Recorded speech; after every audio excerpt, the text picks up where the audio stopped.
In compliance with the Open Public Meetings Law, I wish to state that on January 10, 2014, the notice of this meeting of the Township Committee was posted on the official Township Bulletin Board bound in the Cape May County Gazette, Atlantic City Press, the Ocean City Sentinel Ledger, the Herald Times, and probably the Township Clerk. I hereby direct this announcement made a part of the minutes of this meeting. What's missing from this is that this meeting is being videotaped and will be available on UTTV Channel 2 and also on our website. So with that, I would ask all to rise and salute the flag.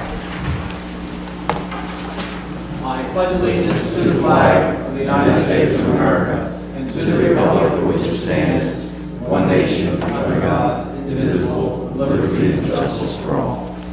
Barbara, would you call the roll, please? Mr. Barr? Here. Mr. Coggins? Here. Mr. Insera? Here. Mr. Young? Here.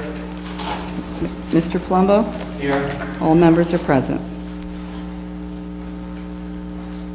Okay, we'll have separate motions for approval of the minutes for the December 16th regular meeting and closed session minutes. I'd like to entertain a motion to accept. Second. Okay. Is there any corrections, omissions, and deletions that anyone's aware of? No, sir. Hearing none, I would ask that both Mr. Coggins and Mr. Young abstain from this because they weren't a part of the committee at that time. So would you call the roll, please? Mr. Barr? Yes. Mr. Coggins is abstaining. Mr. Insera? Yes. Mr. Young? Abstain. Mayor Palumbo? Yes. Motion is carried. Okay, 3 now voting let's have a favor. motion for the January 3rd, 2014 reorganization minutes. Motion to accept the minutes? Second. Again, any corrections, deletions, omissions that anyone's aware of? Okay, hearing none, would you call the roll, please? Mr. Barr? Yes. Mr. Coggins? Yes. Mr. Insera? Yes. Mr. Young? Yes. Mayor Palumbo? Yes. Motion is carried.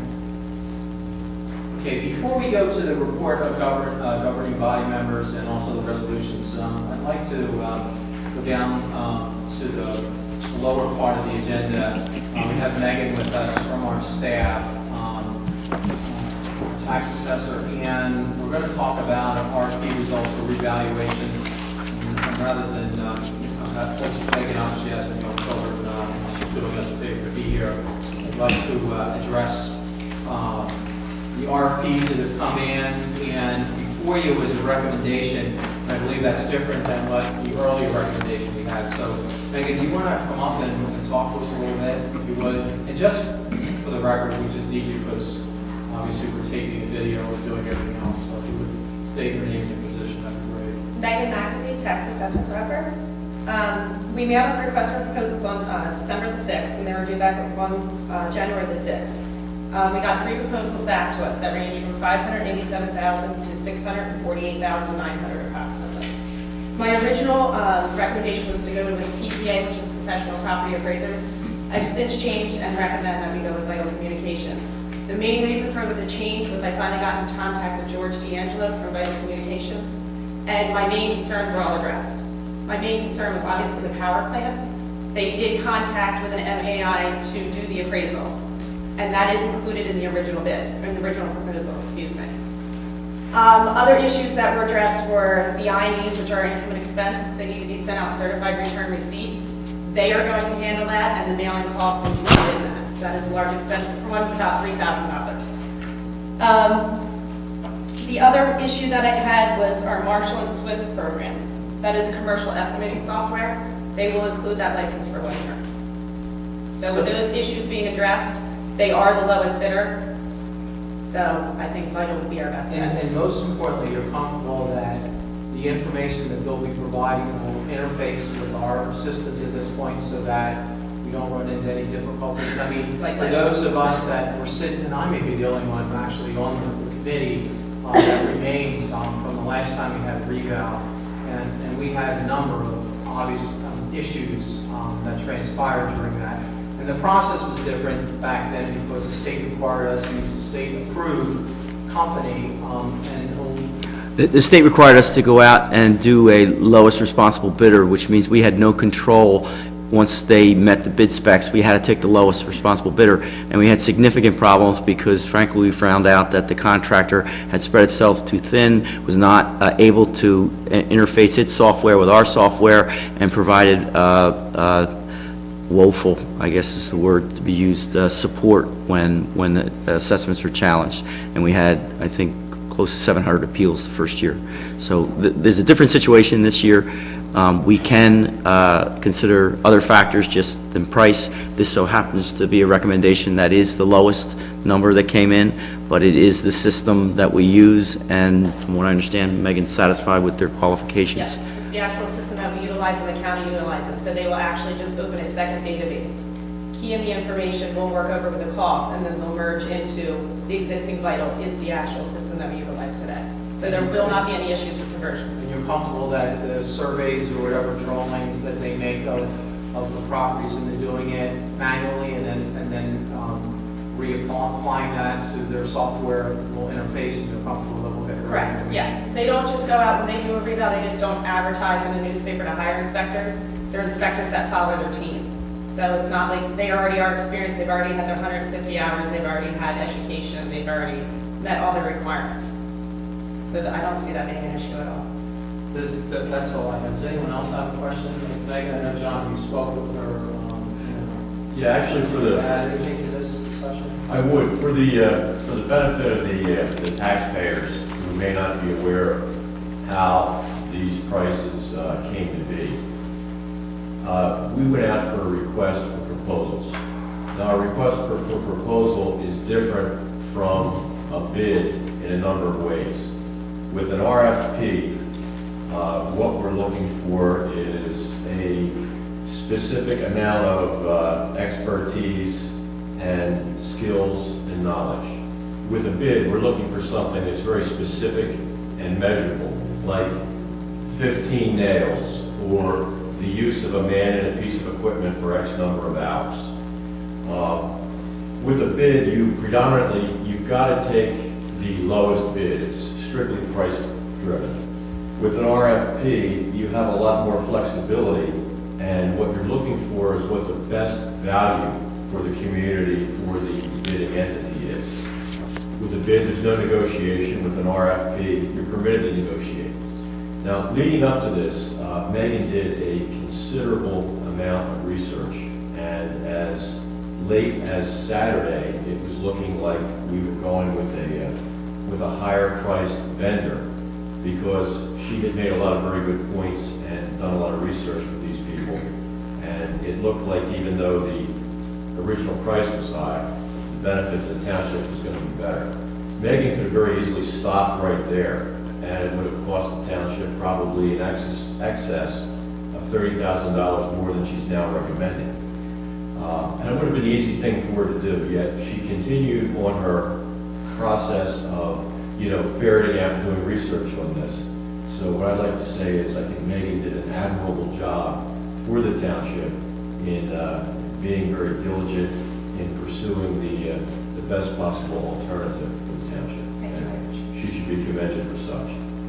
Thank you. So Megan, before we take a formal vote on this, what is the process from the time standpoint? So we approve this evening. What are the next steps, just to educate us as to what the process would be? Once everything gets approved here, we actually have to sign into a contract. The contract has to be submitted to the Division of Taxation. My tax maps have been resent to the division, and both things would have to wait for approval.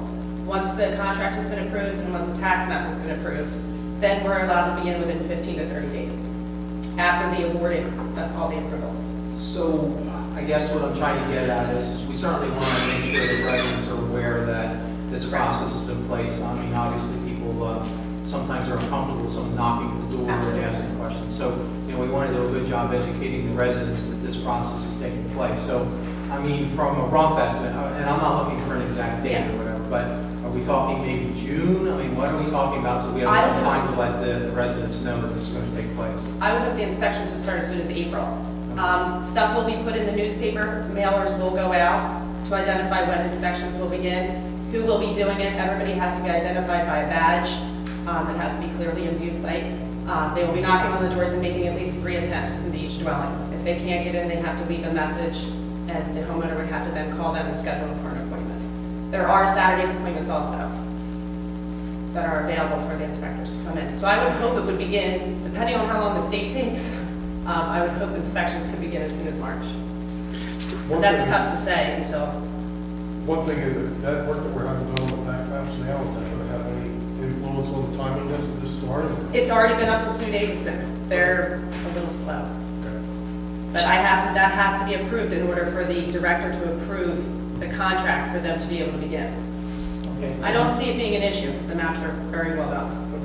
Just want to add two things. One, we are, just to remind everyone, we are under order by the County Board of Taxation to do this reval because our assessments diverge from the actual values by an acceptable amount. Generally, they're higher. So most people who have not appealed should see a reduction in their assessed value. Secondly, the clarifications that Megan was able to obtain in I guess, the last 24 hours with respect to the lowest bid being acceptable, we're going to make sure that all those things are in the contract. So. So, does anyone have any questions before we go and entertain a motion to accept the lowest? Well, let me make sure you understand what the motion is. The motion is to put on the agenda for formal action at the next meeting a resolution which outlines the acceptance of the lowest, So we're not accepting the vital. contract per se today. It's a motion to put it on the agenda for formal action. For the next meeting. Yes. I'm going to get something from them in writing to make what they told me in regards to the power plant. I want everything in writing prior to. So would someone like to make that motion? Is there a second? Any other discussion? Hearing none. Would you call the roll, Barbara, please? Mr. Barr? Yes. Mr. Coggins? Yes. Mr. Ansara? Yes. Mr. Young? Yes. Mayor Palumbo? Yes. Motion is carried. Megan, thank you for all Thank your you work. very much. I It appreciate sounds like you did a yeoman's job for us, so Thank you. I appreciate that. And I'll just leave it up to you guys. I mean, we have one more new business. We can either do that or jump back to the original thing. You want to try and knock out the postal service real quick and then we'll stay consistent with the practice.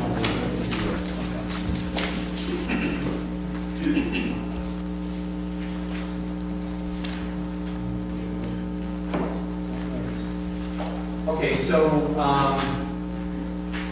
there was a survey that's being sent out by the Tuckable Post Office, correct? Yes. And Regarding the Tuckahoe Post Office. what exactly are they trying to accomplish? If you look on the second page, they're asking their customers, and Township Hall is one of the customers, to make a selection of alternatives.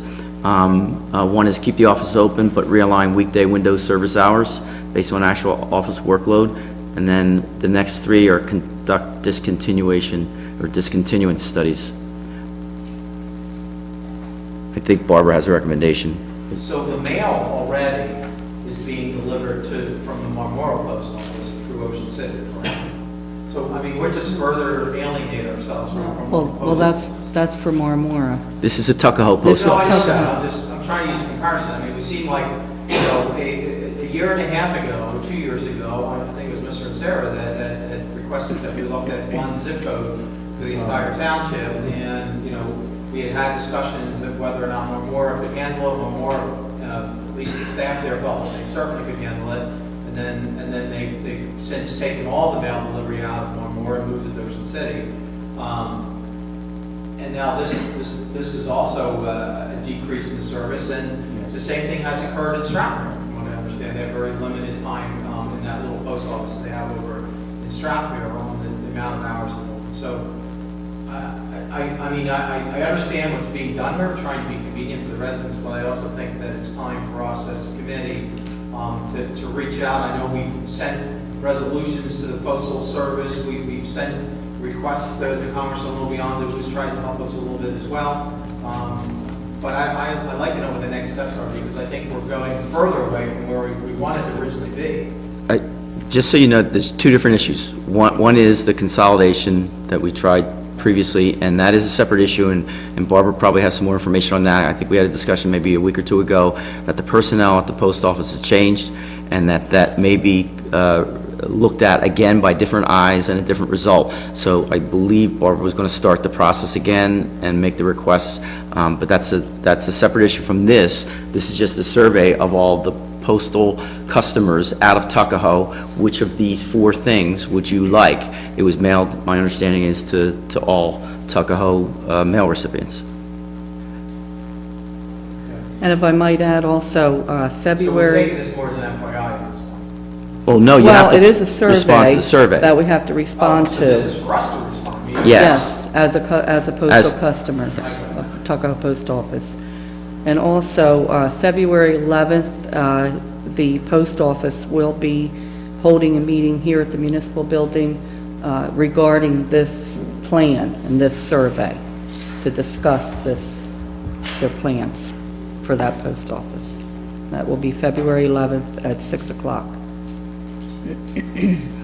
So you're looking for the township committee to help you go out, what, I mean, Well- I guess I would defer to your staff that regularly picks up the mail as to what would be convenient for your folks in the office, is what I'm, you know. Well, I would recommend staying with, if we have to choose from these choices here, item number 1, selection number 1, keep the office open with realigned window service hours.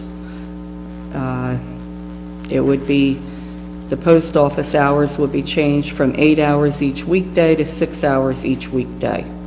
Current Saturday window service hours will not change as a result of the post plan, and access to the delivery receptacles will not be impacted. So then they reduce the weekly daily hours from 8 to 6, basically. The window hours, yes. But the receptacles, you could still It's access still the same. the mailboxes, yes. That would stay the same. There's no other, Hold on, I'll Well, get you up here. the other choices are to discontinue, It so. looks like from the 4 options, 3 of the options are asking you for them to conduct discontinuance. Basically, they're going to close the They're office. asking you just for a couple hours to cut back. And I would hope that number 1 is a viable opportunity, because the other 2 doesn't sound like that's even close to it. And like they're night and day between, you know, what they're allowing as alternatives there. Yes. Alice, do you have something to add to this? We don't normally open it up, but I think Comment this on the postal service. is, Alice, we just need you to put your name and your address for the record. Alice Field, 224 North Shore Road, Marmora. I discovered that when we're paying a bill to somebody in Marmora, we drop it in a box for Marmora. It goes up to the sorting center. It comes back to Ocean City. It's sorted again, and it's brought into Marmora. They could have gone just a few steps to a box number that's on the address and dropped it in the box. And it just doesn't make sense. And some of you may not know, but I was the one who triggered the letter writing that got the post office built in Marmora, so I have always taken a very close interest in what happens there. And I just think that, I know you were trying to get one zip number, which was commendable, and we're having trouble, that you should know the inefficiency with which Marmora's merchants and Marmora's residents are being inconvenienced by their mail going all the way around to come back. I believe it's at the Belmar, and then it's back here. And if you go to the Marmora Post Office, they have a local postmark only, you put it in, Right. so it doesn't really matter, you put it in any of them, right? So it's not gonna save you It's a time. matter of a few feet to the box number. And we have the same issues, the residents in Stratford section have the same issues, because they have really completely taken away the hours that they were allowed to operate in the past. And it's inconvenient for homeowners in Stratford, because a lot of them are, you know, not there full-time, and, you know, they're there at certain times, whether it's on the weekend, and you know, trying to get to the post office is difficult at times. So, you know, as we move forward with this, you know, one zip code, I would ask that we also consider Stratford in that as well, because I think it might actually ultimately help them.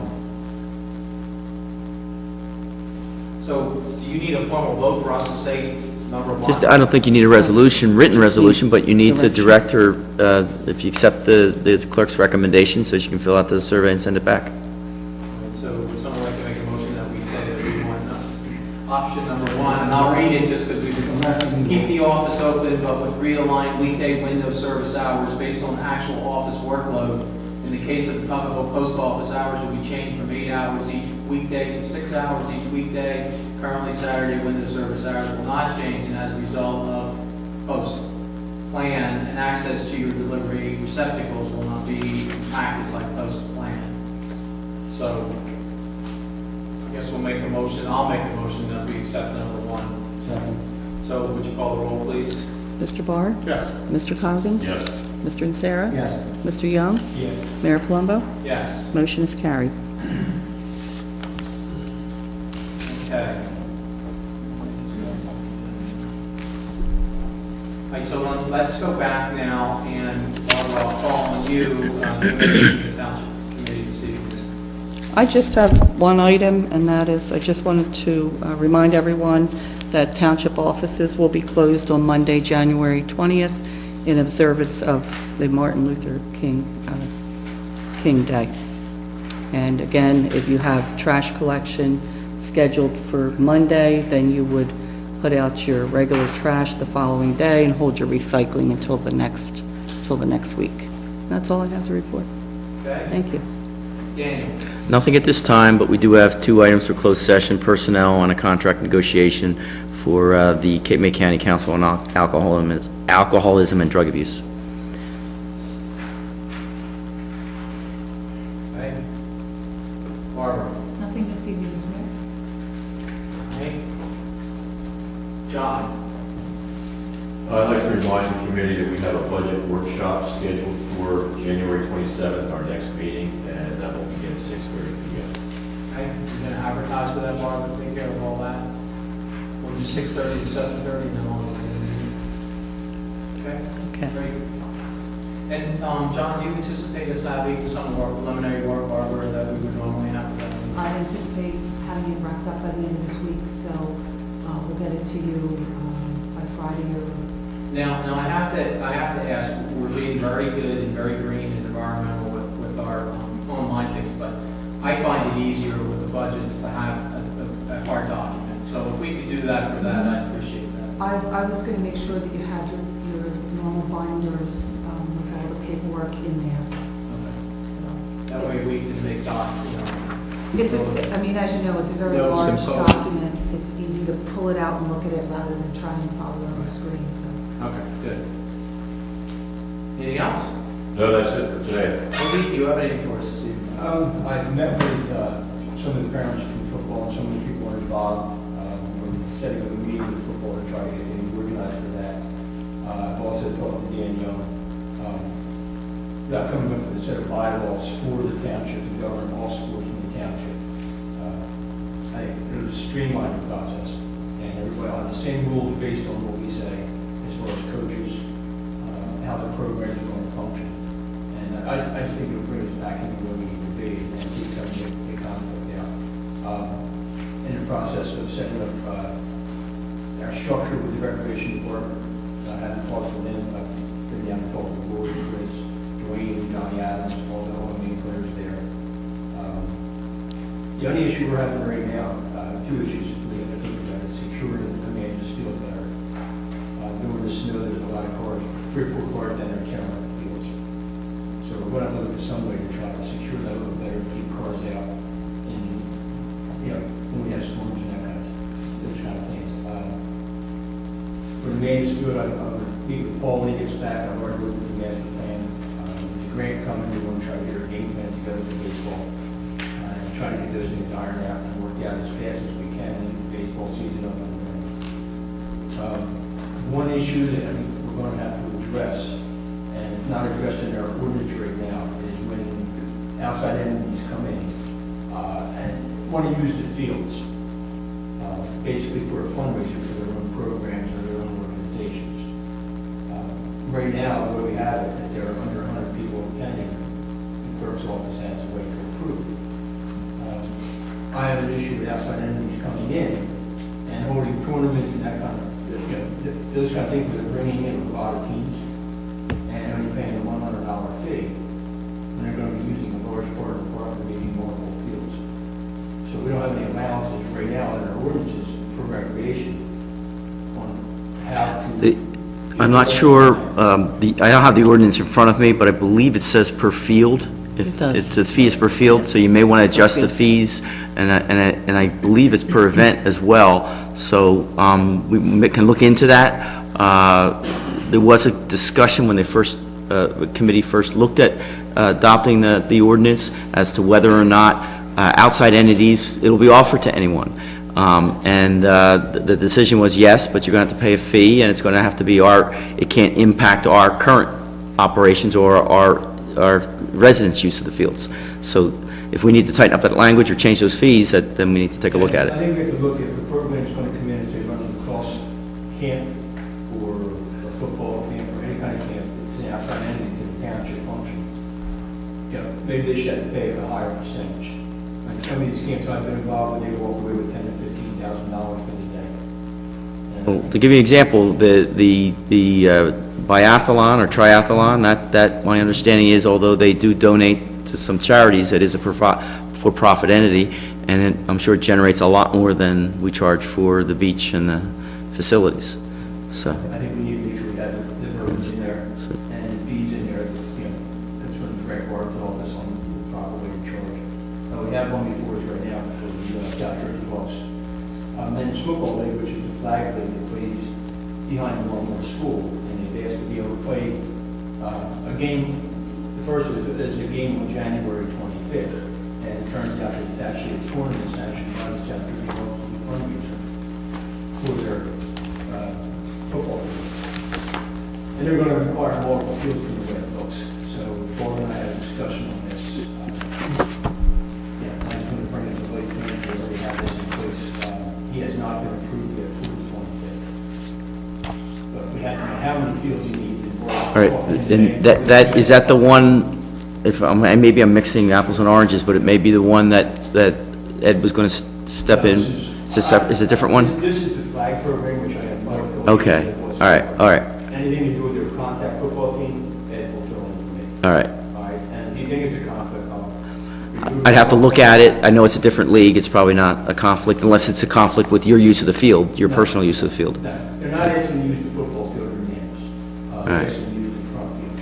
But again, a lot of the flag tournaments that I've been to have up to 15, 20, 30 team show. So we have to make sure, that's why I asked Mark today, to be sure. Every roster carries 18 on a nine-man flag. If there's 10 teams, that's 180 players plus other people there. That's going to need approval of the Township The Committee. application that was received was not submitted as an application for a tournament. The application that was received by my office was, it was submitted as an application for a flag football game. It came to my attention that it was being advertised as a tournament. So I made a phone call today, spoke to Mr. Grubb, and in my conversation with him, he did indicate that it was indeed going to be a tournament. And how about insurance certificates and all that kind of stuff? The insurance certificate that he submitted is acceptable and has been approved by the risk management consultant. It is still pending state police notification and rescue But squad. with the numbers involved, it would have to come to the Township Committee. And since there's going to be more people involved than what's indicated on this application will need to be revised, and it will need to go before the The committee. application states no more than Well, 90. we won't have a meeting before that. That's correct. Correct. It's January 25th, and our next meeting is the 27th. So the question is, We can't authorize that. It's not going to get authorized. If the application is filled out properly, would there never be a question? Correct. okay. So I should bring that for committees. You, because you know what's going on, this is denied, I'm sure it's going to create a little bit of one. Yeah. We need to have our consensus. It requires township committee approval, and we don't have the information tonight to approve it. It wasn't put on an agenda. I'm assuming this was just found out? It was just found out that it was going to be a tournament. I just wanted It to- wasn't put on the agenda because It's the, going to be denied on the basis that it's not, it's a... I don't know if it's being denied. It's not being denied, it's just, no. it hasn't been properly Right, brought it before the wasn't put on committee. the agenda because the application states that there were going to be no more than 90 participants. It's 909 flag, so. So 90 is acceptable? Above Anything that, less than 100. I'm sorry? Anything less than 100. It's acceptable. The ordinance draws the line at 100 participants or spectators because it's a gauge of the size of the event. If the event is large, the township committee has to approve it. It can't be approved administratively by the clerk's office. I'm just trying to, if he comes back and says, no, I will have 100 or less.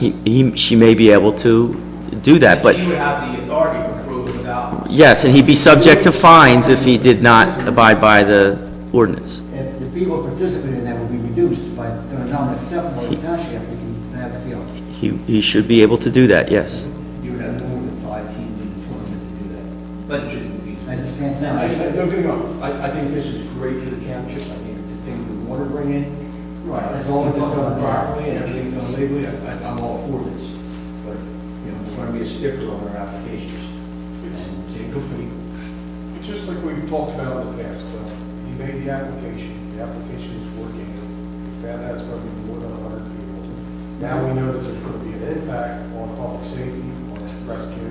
I We're going to have to get in touch with the state police. So right now, it's not finished I out. understand that, but if he were to come back and say, we'll have less, 100 or less, and then therefore he should be able to use. Yes, and if that's not accurate, if it turns out not accurate, there are fines in the ordinance if you violate it. And as long as he understands that. And the sad part is, they've already been advertised for this. So, it doesn't change the right or wrong about it. So the regulation are in place, the law is law, so if it's not, if it's above 100, we cannot have the field because the council can't vote on it. If it's below 100 below, then he's entitled to, we wouldn't use the field. Okay, so I guess we're all in agreement with that based on kind of the straw conversation. Getting back to the increase in fees for non-residents, which I'm not opposed to at all, I think that makes a lot of sense. Are you going to work with the advisory committee to do that, or what's your plan to come up with prospective fees? Whatever guidance.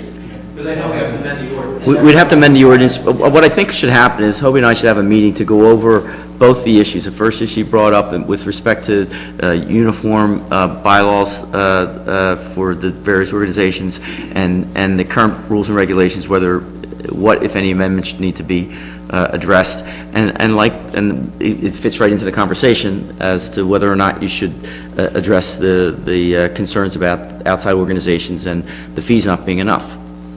If the tournament was to offset costs for a midget football program or a cost or something, I have no problem with it. But when you have somebody coming in that's making a fundraiser to support their own private organization, I think we should be making money on our programs. To give you the history, before this ordinance was adopted, we did not have an ordinance that set fees for anyone, and we would allow folks, whether they were profit or nonprofit, because we didn't have rules, to use the facilities as long as they were available.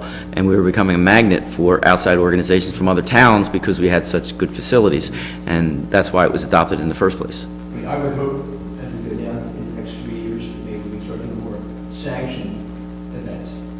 The township would actually sanction, maybe a lacrosse tournament, field hockey tournament, whatever, to try to bring people into the township. And it's a win-win for everybody if we can do that. So will we be able to charge? If we do it that way, Sanction.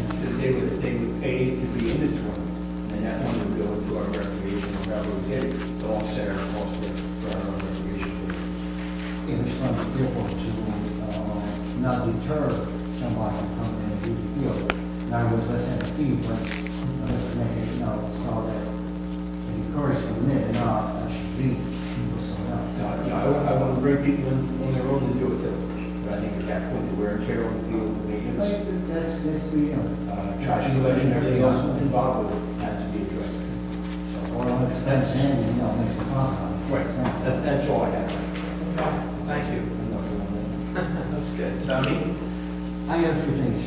I want to start, first of all, with the rejection of the gas pipeline for the station. I think we should commission together to send a resolution to the Finance Commission in favor of that gas line. Go ahead. Well, I think we need, and I've been talking to Dan about this, we really need to assess what exactly happened.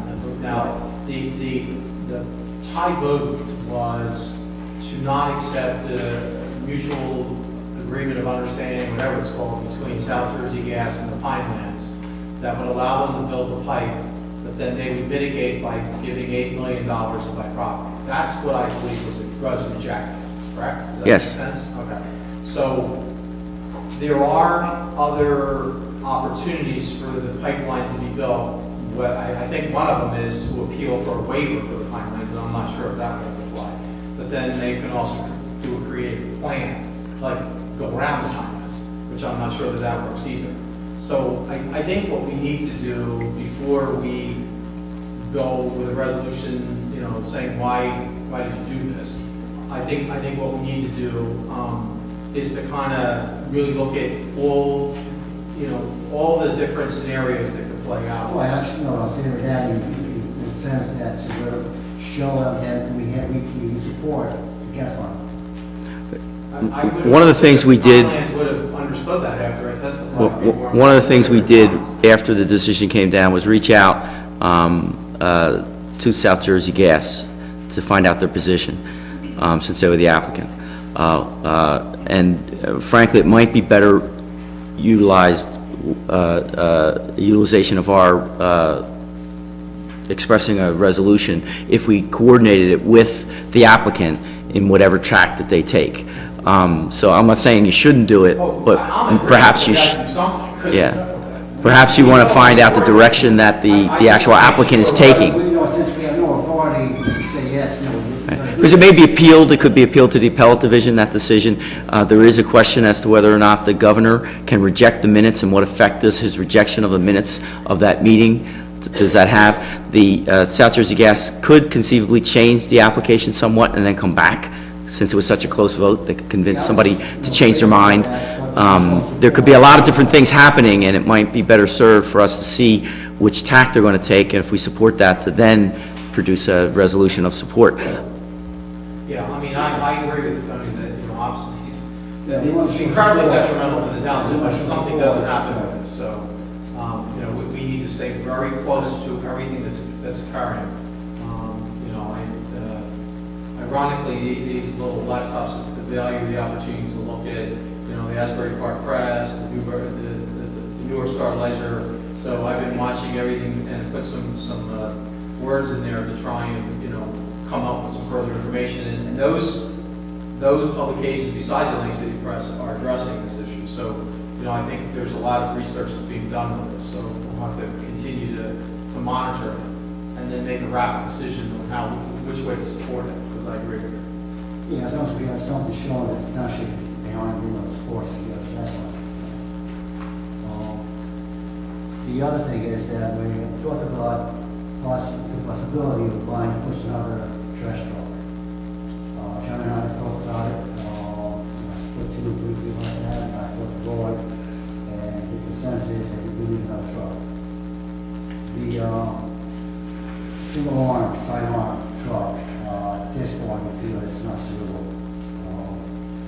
We're looking at the rear loading truck with the automatic kickback. I think we should proceed with that in the first truck this time. I'd recommend a 25-yard truck because the way the township is laid out, it's easy to maneuver to get around the township in 25 yards a day. And the one that is on order, that's a 30-yard? The one that's already on order, I'm not sure. Yes, it is. It's a 30-yard. Yes. That's what I thought. Okay. So that would be a larger truck than one that's already on order. Yes. Now, the other thing is that Roy actually did a suggestion that he feels that we actually use two trucks, not one. I'm not sure that we're ready to buy two trucks at this time, but he feels strongly enough that he said we should get two trucks and not one. Now, the cost of the sign-on was about 250,000, I believe. Correct? Yes, The rear load truck is about 160,000. I believe However, the 165. budget, we always budgeted in 200,000 just because whatever. Which means that probably with $320,000, we get 2 trucks.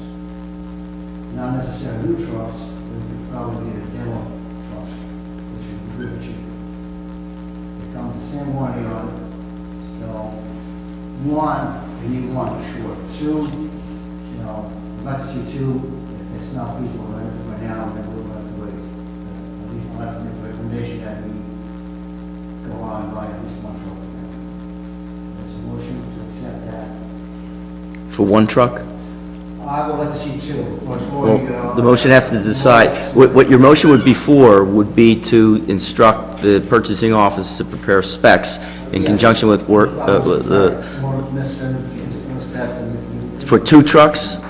I would like to recommend it 2, yes. Okay, for 2 rear loaders, Tony? Yes. Does the bond cover that? No. No, So the you- bond, no, the bond would have to be. What we may want to consider, I have an agreement that longer term, the 2 trucks are going to be a definite need. We may be better doing it on a year-by-year basis. We buy one this year, I think we're going to need it. And one of the things that, we've kind of discovered after the fact here, that the bids for the automated side loaders were bid as a low-entry cab configuration, which is going to make them very difficult to use in the landfill collecting solid waste. Now, they would be very good for recycling because the recycling in the county is dumped on a flat tipping floor. So the low-entry cab in that situation won't be a problem. Taking that into consideration in order to get the job done, we are very likely going to need a minimum of 2 rear loaders. In addition to. In addition to one. Yeah. I think what we are going to be very pleasantly surprised with is that the type of rear loaders that we're purchasing compared to what we've been using are going to be a lot more efficient out there on the road. The cycle time is going to be a lot less.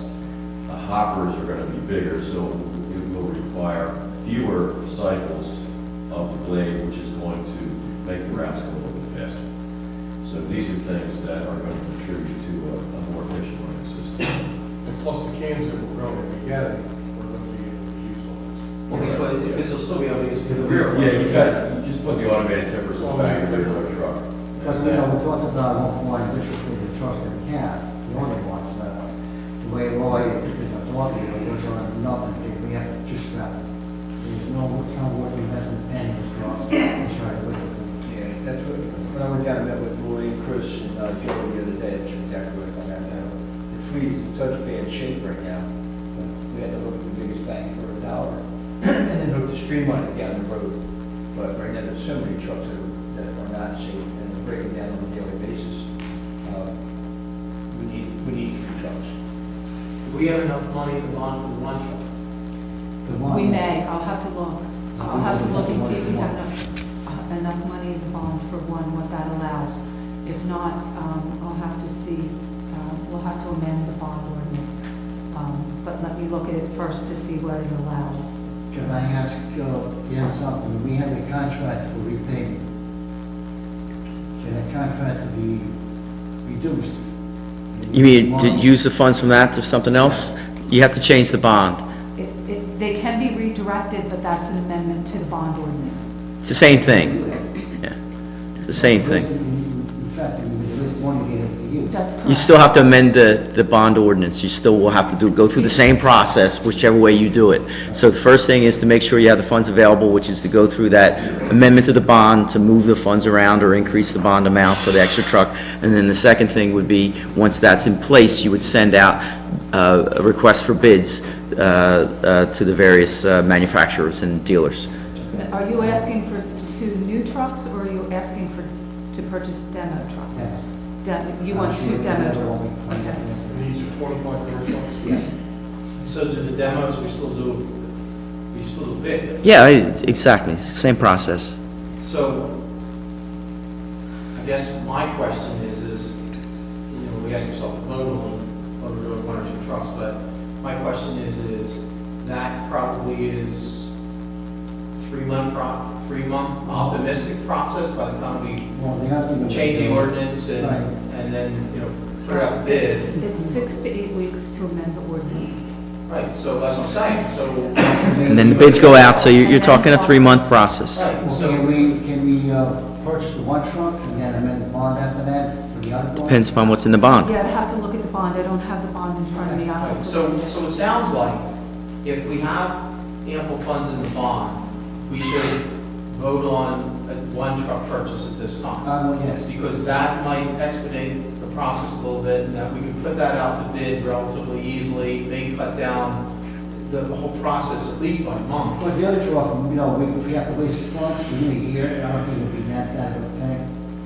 Because there is, At one time. and, this is this item, not me, but there are some alternatives that we've talked to some other towns, so, we'll work with that as well. So, that's potential too. So personally, I think if we can fund this one truck and get by with that for the time being, I think that could lead to other discussions before we go and purchase any other equipment. They're looking into the contract, the payment contract, and maybe if we reduce that and use some of the money toward the other. You can't connect the two together. It's whether or not you want to spend what you've already allotted and whether or not it's a valid reason to change that contract. You've already signed a contract with a paving company. They'd have to agree to amend it. That's why I'm asking you, I don't know. You know, I'd have to look and see what you're asking to do specifically, then we'd have to go and talk to the paving contractor to say, can you do it? And then I have to check the statute, see if it's one of the permitted changes under the bidding rules. So, So we'll see with All right, one truck. so if we make a motion tonight and approve that for one truck, and the money's there, then you can memorialize it next meeting, and then we can start the process moving forward. yes, we can put a resolution on the next meeting to go out to instruct the purchasing officer to go out to bids. Tony, do you want to make that motion? Second. Someone like a second? Second. So we have a first and a second, is there any other discussion? Would you call the roll, please? Mr. Barr? Yes. Mr. Coggins? Yes. Mr. Insera? Yes. Mr. Young? Yes. Mayor Palumbo? Yes. Motion is carried. The other thing is that we have 3 volunteers that would like to join the OEM. I think volunteers are not paid, and just the more we have, the what we're going to do. Want to work with them on. Well, Can I ask that, and I'm not opposed to having volunteers do that, but I would like to sit down with the OEM director. I think by statute, he has the right to run that department, so it would be a recommendation that he consider these volunteers as part of his If staff. that's okay, could we postpone that to the next meeting, because I'll make sure that I sit down with the director to see how best, if we're going to implement this. I think volunteers is fine, but, I would like before we start changing how the whole process is, that we let him know what we're looking for, and then work from there. Just the timetable, so we'll talk to them. We've never bid the liaison to school committee. At this point, if we should do that, actually want, I've always liaison before, I can do liaison. See what should. You can continue to be the liaison. Is there a second? Second. Okay. First and second, any discussion? Would you call the roll, please? Mr. Barr? Yes. Mr. Coggins? Yes. Mr. Insera? Yes. Mr. Young? Yes. Mayor Palumbo? Yes. Motion is carried. That's one of my other things. Okay. Thank you. Ed? I got a couple of things. First, I'll start off with we do have an applicant for use of facilities, which Hobie and I, we talked about this, and we have identified that it's going to possibly be a conflict. This applicant also has a semi-pro contact football team. He's asking to use the same facilities out of Landis Field, and I'm asking the committee to provide me the opportunity to take care of this issue. And my recommendation would be to forward this application to the rec board, Township rec board, have them review it along with the other applications we use for the same field. There, I feel that they would be able to look at all the facts, collect all the dates that we're talking about here for the use of the facility, and therefore, can ultimately limit Mr. Young's participation in this. Well, one of the things we've done before, when a department head has a conflict and it needs committee persons' oversight, the Township Committee has appointed an alternate member of the committee to handle that conflict. And if I understand Ed correctly, he's indicating that he was, because he just did sports and recreation programs, he would step in the event of a conflict if there was a problem where Hobie couldn't act because of a conflict. So what I would suggest is, if you folks are okay with that, you should move in second that he step in the event of conflict in sports and recreation that the regular department head can't handle. I mean, it's only right. Yeah, right, exactly. The question is the rules and regulations in place now that, how do you assign the fields? What would you?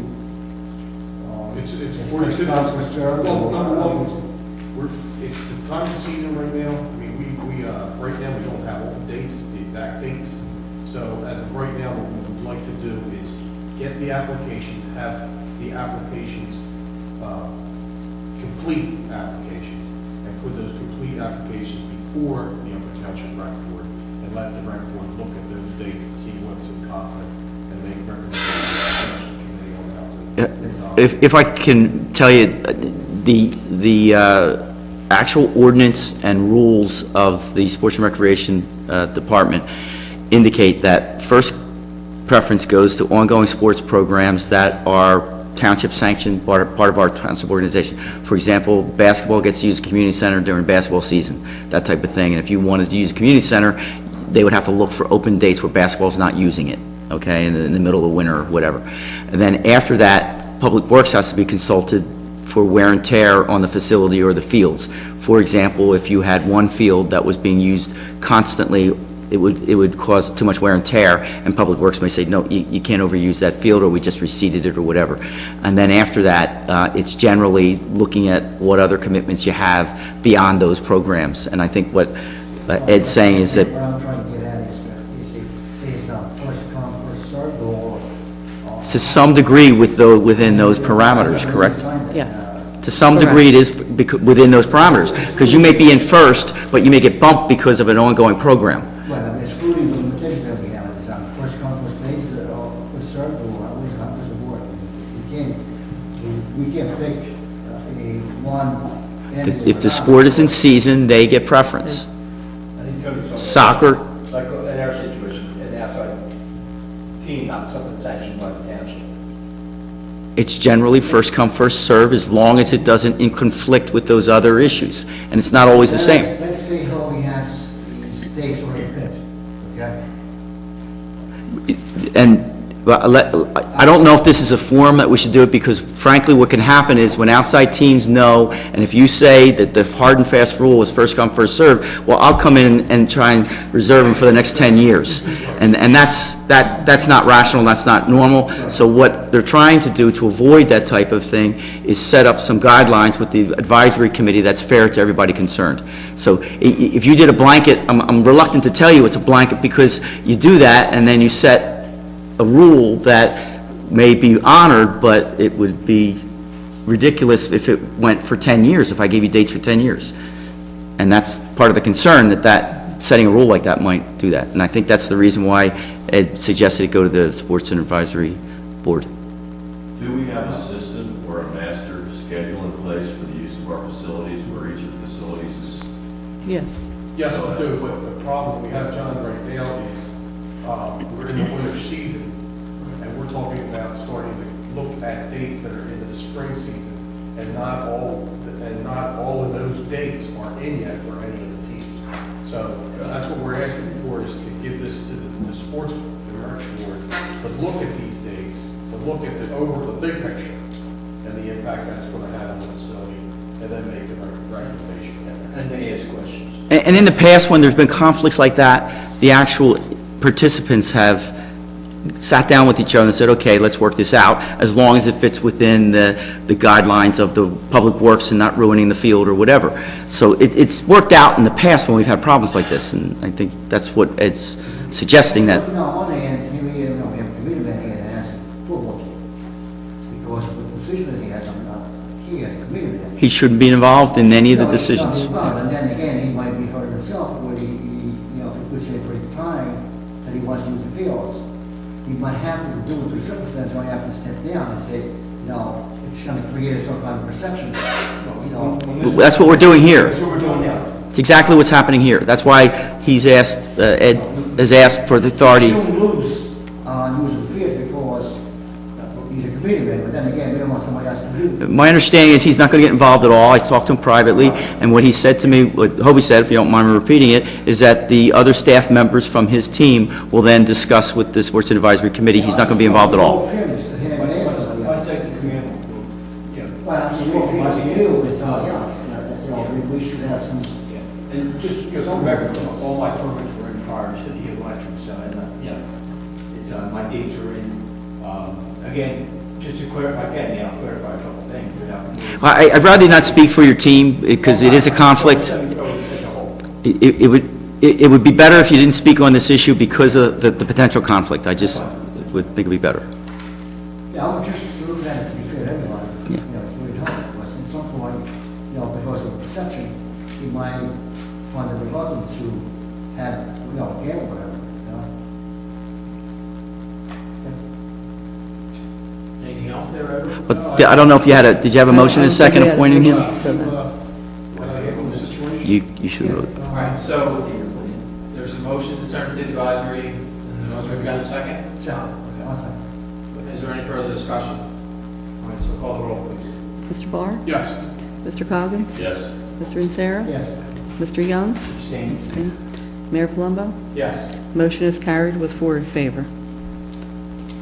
And I have one other matter. We had our first safety meeting this week, and Ted Kingston was welcomed into the group for our first safety meeting, along with Chief Potter and Radish.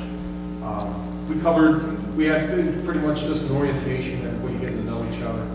But there was one thing that came out, common thread, and we talked about safety overall, which is just the handling of the plow. I mean, everybody gave everybody kudos. However, there is a safety issue that we need to address, and that's with trying to get our residents to remove their vehicles from the roadway when we do have a snowstorm. And it was very hazardous. I talked to representatives from the road department that try and maneuver through these cul-de-sac areas and some of these tight areas where people are leaving their cars out in the street. It would be a tremendous help by the public that they remove their vehicles from the roadway. Why couldn't we use reverse 911 for that? Like, with a pending storm, we don't know if it's going to snow, because, there's been weather forecasts that prove wrong, but nothing says that we can send out a reverse 911 call and say that due to the pending storm and the potential for, significant amounts of probable snow, you must move your vehicles make every effort to move your vehicles off the street. Not everybody has driveways, so, and I don't know, we have an ordinance that prohibits someone from parking on the street. Well, that's So- what I was going to say that, a lot of these But- lines, that Yeah, but the problem is we have a lot of areas, even in Stratford, where they can't get their cars off the street. So I think what we could do, though, is use a reverse 911 and alert the individuals to remind them to get the cars off the street. Yeah, through public education, people understand the method of the madness, why they need to try to move their vehicle on the roadway. It's for the general public and the safety. There's no reason you couldn't use that. Other towns do it, the coastal towns do it with flooding, to tell people to keep their vehicles out of low-lying areas. Flooding is expected, so you could do it. It's just being, designating someone to make that announcement. I think we can also put it on our website, and I think we can stream it on Channel 2. So that's 3 ways to get the information out, and then, we can continue to educate people. So, that's something that we can do. Hopefully, we won't have any other storms, but we can test it. If in fact the rest of the winter proves to be wrong, we get another storm. So. So, have a motion or? Well, I mean, I don't know that we have, I mean, we don't need to do a motion No, for reverse 911. It's just a matter of. Public Works and Emergency Services will Now, the take one that thing action. The one thing I will say is that when I did the reverse 911s during the Superstorm Sandy, I was working, through the OEM office, and Mr. Potter, I know you're back there. I guess the question is, do you have access to that same software that we're voting on, so that we can do that very easily? Okay, great. That's it, that's all I have. I have two things that remain, and both actually I think are potentially good information. One, tentatively set, and it might be subject to change, but February 10th may be the re-grand opening of the senior center. It's a Monday. They're trying to make sure that some freeholders can attend, and that they're doing some scheduling, but tentatively, it sounds like all the repairs will be done, all the improvements will be done, and that the center will be able to be open that second week in February. So more to come on that. We should have a firm date by the next meeting, but that's good news. It's been a pretty arduous and process, but a lot of it was getting grants and doing those kind of things. So that's great news that the senior center is ready to be opened again for our residents to take advantage of. The other thing I want to talk about is, if you'll recall, about, I guess almost 2 years ago, there was a proposal to build a water tower off of Stagecoach Road. And then with a lot of resistance from residents, and that was really what the residents should have done, and it was not the right place to put it. The good news is that New Jersey American Water Company has identified a different site. They are proposing to build a tower behind the Acme, so that it'll have, it'll be out of the way, it'll be behind the commercial property, and it'll also have an advantage in that that tower will be able to be seen from the parkway, and they've already agreed in principle to put Welcome to Upper Township or something like that, so that we could use it as an icon and sort of an advertisement for the township. Huh? They said that they would. Now, I believe it's going before the zoning board on the February meeting. They weren't able to get their application in time for the January meeting, but they don't really need major zoning variances or anything. So I think that's good news. I think that I will give the water company credit. They listened to what the residents had to say. They looked at it. They've identified probably 4 or 5 other areas, and they kept coming back to the township and saying, no, that doesn't work. We're going to, and finally they landed on an opportunity behind the Acme. And I think if you're going to build a water tower, that's the most viable place on the mainland to build it. So, and we'll get that second benefit of having some advertising in the township for it as well. So, they're the 2 things that I can report this evening. So, with that, I'd say let's move on to the resolutions. Barbara, you can take over now, please. Okay, item number 1, under resolutions, honoring Alex Shodler of Troop 79 on attaining the designation of Eagle Scout. Move the resolution. Second. And just for the record, the project that Alex worked on was constructing a discus and shot put throwing facility at the Upper Township Middle School. These projects are all done for the benefit of the township residents, so that's a great thing we did there. So would you call the roll, please? Mr. Barr? Yes. Mr. Coggins? Yes. Mr. Insera? Yes. Mr. Young? Yes. Mayor Palumbo? Yes. Motion is carried. Item number 2, honoring Andrew G. Burnell of Troop 79 on attaining the designation of Eagle Scout. Move the resolution. Second. And his project was a construction of a dog agility course at our Upper Township Dog Park. So, again, for the benefit of the residents. So would you call the roll, please? Mr. Barr? Yes. Mr. Coggins? Yes. Mr. Insera? Yes. Mr. Young? Yes. Mayor Palumbo? Yes. Motion is carried. Item number 3, honoring Jack Kane of Troop 79 on attaining the designation of Eagle Scout. And Jack's project was landscaping the flagpole walkway at the Upper Township Primary School. Another good project. So would you call the roll, please? Move the resolution. What? We need a motion first? Motion. Move the resolution. Second. Would you call the roll, please? Mr. Barr? Yes. Mr. Coggins? Yes. Mr. Insera? Yes. Mr. Young? Yes. Mayor Palumbo? Yes. Motion is carried. And we hope to have these 3 scouts honored here at the township at a future date. Obviously, it's a great honor to obtain an Eagle Scout, and we're very fortunate that a number of the young men attain that rank on a yearly basis here at the township. So. Item number 4, resolution of support authorizing the Sustainable Jersey grant applications. That's all for the Green Team, right? Yes. I spoke to Mr. Dietrich. He needs a resolution in order to try and obtain these funds. Yeah, and it's 2 separate projects, right? One is to build a garden area both in Upper Township and one in Stratton, designated area where there's a park and get that. And I believe the other one, that's a $10,000 grant, right? And the other Yes. one is a $2,000 grant for another, I'm not sure what he's using that for.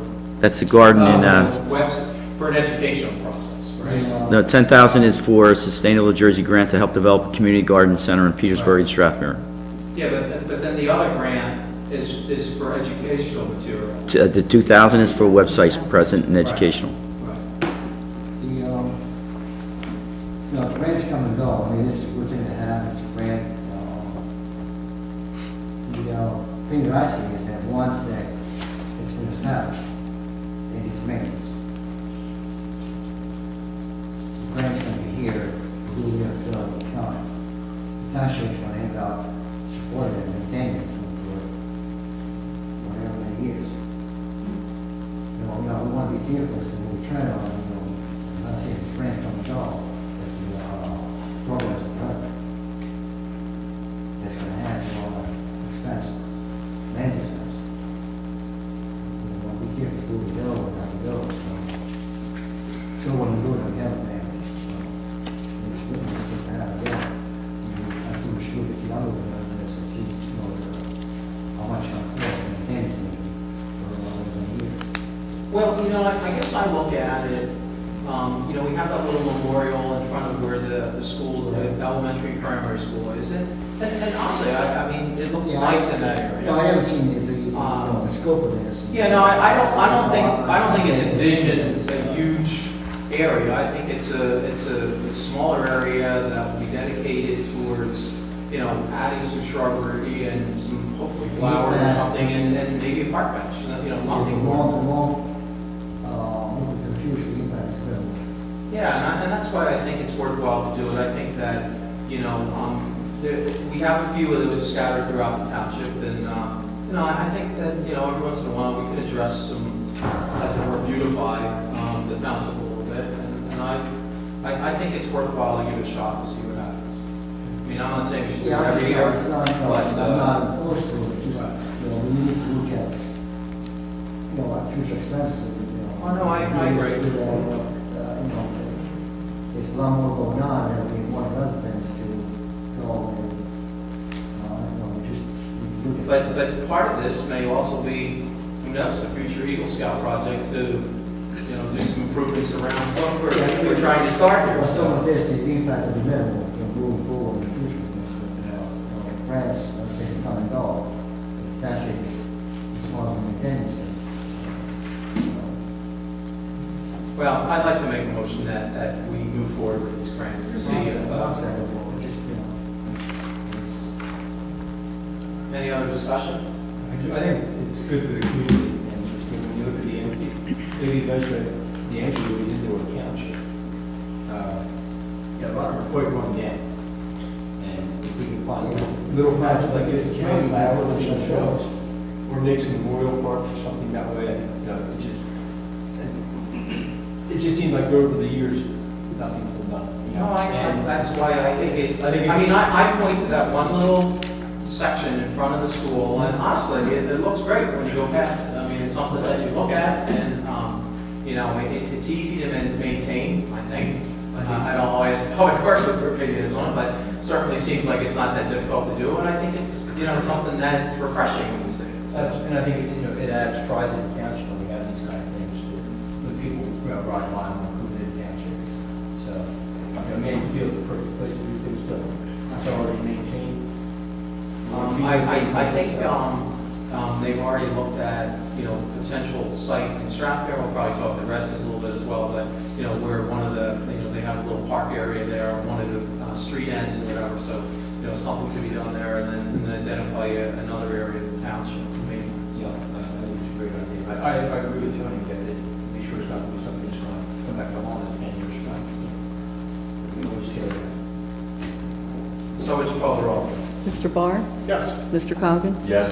Mr. Insera? Yes. Mr. Young? Yes. Mayor Palumbo? Yes. Motion is And I would carried. only add that the difference between this and the Green Acres is that Green Acres, we are committed to maintain it. And this would be a little different from a grant standpoint that it does. Of course, they just didn't want to be, cautious with the bill, working or not, and if we know, it's not money, Right. Item number 5, cancel tax sale certificate on Block 762, Lot 3.04. Move the resolution. Second. Okay, and anything we should know about this? It's just a duplicate certificate. So would you call the roll then, please? Mr. Barr? Yes. Mr. Coggins? Yes. Mr. Insera? Yes. Mr. Young? Yes. Mayor Palumbo? Yes. Motion is carried. Item number 6, tax refund for Block 549.01, Lot 8. Move the resolution. Second. Okay, would you call the roll, please? Mr. Barr? Yes. Mr. Coggins? Yes. Mr. Insera? Yes. Mr. Young? Yes. Mayor Palumbo? Yes. Motion is carried.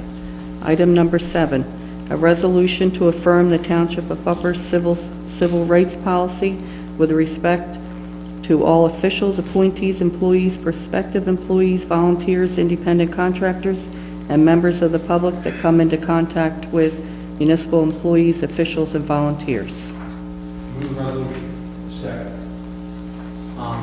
Is there any discussion? No, just want to make sure we need to follow these rules. Would you call the roll, please? Mr. Barr? Yes. Mr. Coggins? Yes. Mr. Insera? Yes. Mr. Young? Yes. Mayor Palumbo? Yes. Motion is carried. Item number 8, 2014 temporary budget debt service. Move the resolution. Second. I'm sure, John, this is first of many of your talks with Barbara on things that will move forward as we go through the budgetary process. Would you call the roll, please? Mr. Barr? Yes. Mr. Coggins? Yes. Mr. Insera? Yes. Mr. Young? Yes. Mayor Palumbo? Yes. Item is carried. Item number 9, under ordinances. Introduction and first reading of ordinance number 1, 2014, regarding an ordinance amending ordinance number 13, 2013, known as the salary ordinance for the calendar year of 2014. Move the resolution. It's an ordinance. Or It's a- orders, I'm sorry. Yeah, this is actually an introduction, right? Yes. Introduction. So, And what the, that means is, there's no public comment on this. It's ordinance number 1, 2014, first of the year. So we will have to schedule a public hearing for this ordinance. It's scheduled oh, February 10. February. So the motion would include that we schedule a public hearing for February 9th. So- 10. 10. Sorry. 10. And Tony's already accepted it. Okay. Okay, so would you call the roll, please? Mr. Barr? Yes. Mr. Coggins? Yes. Mr. Insera? Yes. Mr. Young? Yes. Mayor Palumbo? Yes. Motion is carried. Okay, so we already addressed new business earlier. So now, we'll do some unfinished business, and this is, speaking of reverse 911 dispatch. Last month, the committee had authorized a new contract for the next year for reverse 911 services with Emergency Communications Network. That authorization also included a couple amendments. One was to provide our standard indemnification language that we have in such contracts, similar contracts, and also to provide for an insurance certificate from the vendor. After our last meeting, we received correspondence from ECN essentially saying they don't provide either of those. They did modify their contract to reduce the requirements for the township to indemnify them, but they do still have a fairly broad lack of liability clause in their contract. And they, although they provided proof of insurance, they did not provide a certificate to the township, naming the township. Both of those things were previously recommended by myself and Tom Heist, our risk management consultant. However, when I spoke to Rob Spiegel, there was concern that we do not have an alternate provider of this service. So what I suggested was to find out what has happened in other towns, whether there are any other alternate 911 services where we don't have to have such a limited contractual terms. And you'll see in your package that he gave a report which essentially said this is it. This is our only option to get this service. If we do not accept their terms, we won't be able to have the service continue. You are covered under JIF. If you look at the report, the correspondence that was in there from Tom Heist, so we are covered by insurance.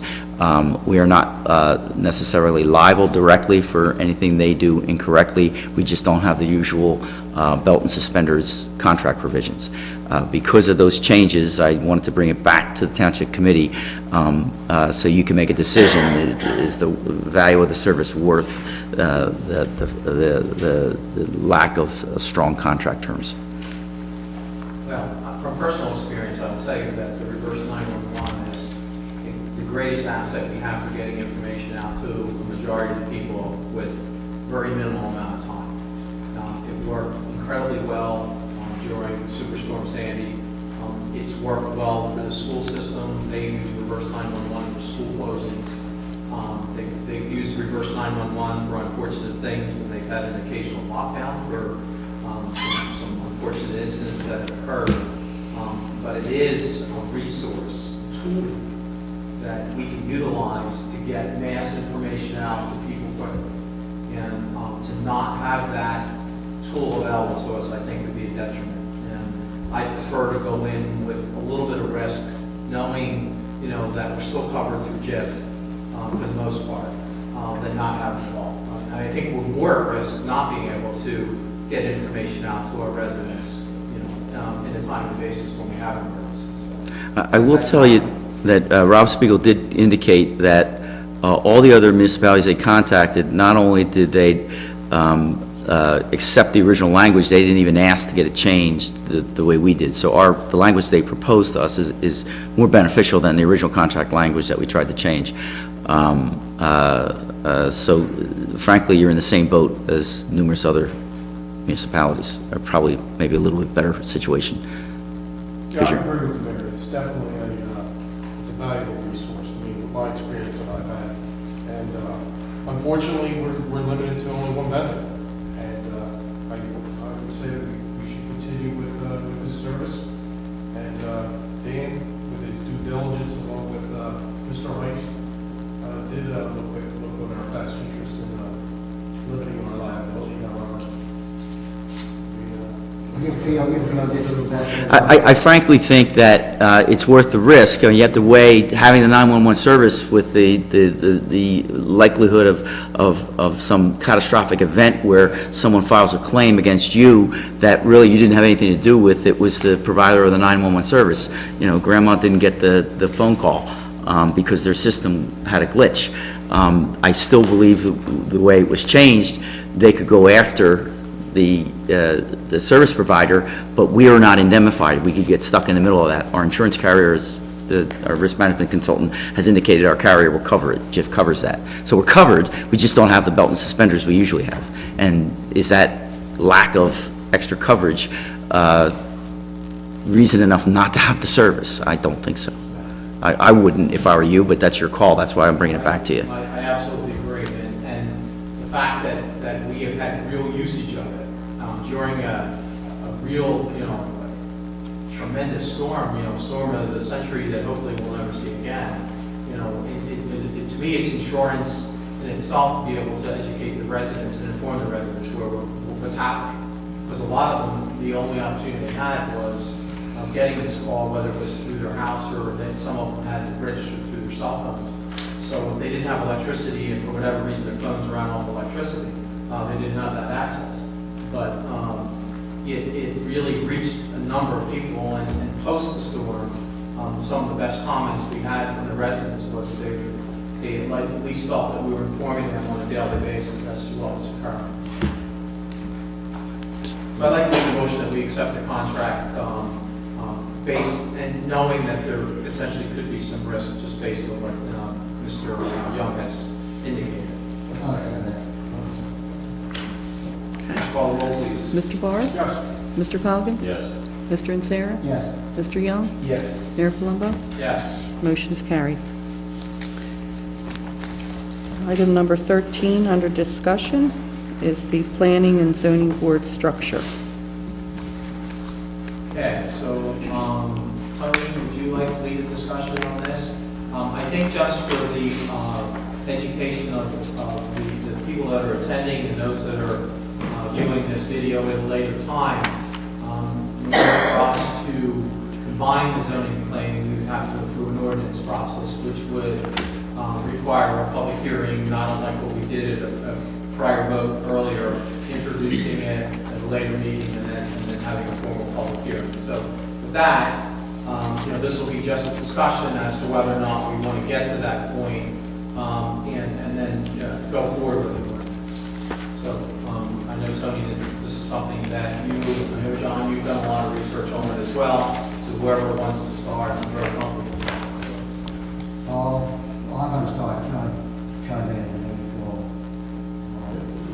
For the past 3 years that I've been here, I also been on the planning board. I have attended just about all of the zoning board meetings, which was part of the Julie amount of years that we had. I feel that at this point, being that the state's elegant too, the boards are merged when you're 150,000 people. It's how we get about the state, and I feel that this time it's a good idea to join the boards. We got a reason because there's some lack of applications, and also there's a cost savings to the township. I feel that now is the time to join the boards and let the planning board get hold of all boards. Should the need arise in the future where the two boards are needed against, we always miss out on both boards at a big time. But this time I feel confident enough that what's there, what's been there, what's there, it's not enough for one or two boards. So I'd like to merge the boards if you want, let the planning board get hold. Right, now, John, you've asked for a decent amount of information I think that we all have in front of us on reports, agendas, meetings, salaries, how many applications took place in 2013. So do you want to expand on that a little bit? Because I think it's good for the record that as we discuss this, we have some of these things out there. Some of the things that I've seen from the reading the various agendas of the Planning and Zoning Board over the past 12 months indicate that the Zoning Board has an average of about one issue per month in front of it. And the Planning Board, from what I can see, has had about 6 issues in the course of the year. So I think the actual items that come before the board are very minimal. In terms of the financials, I have seen some of the expenditures of the board.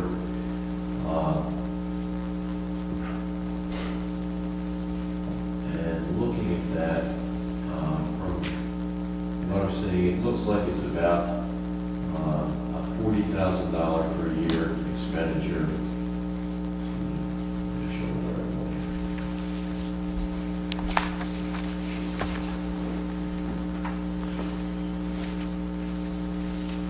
Or two big figures that. Yeah, I think I'm looking at about $49,500 on the zoning board and on the planning board.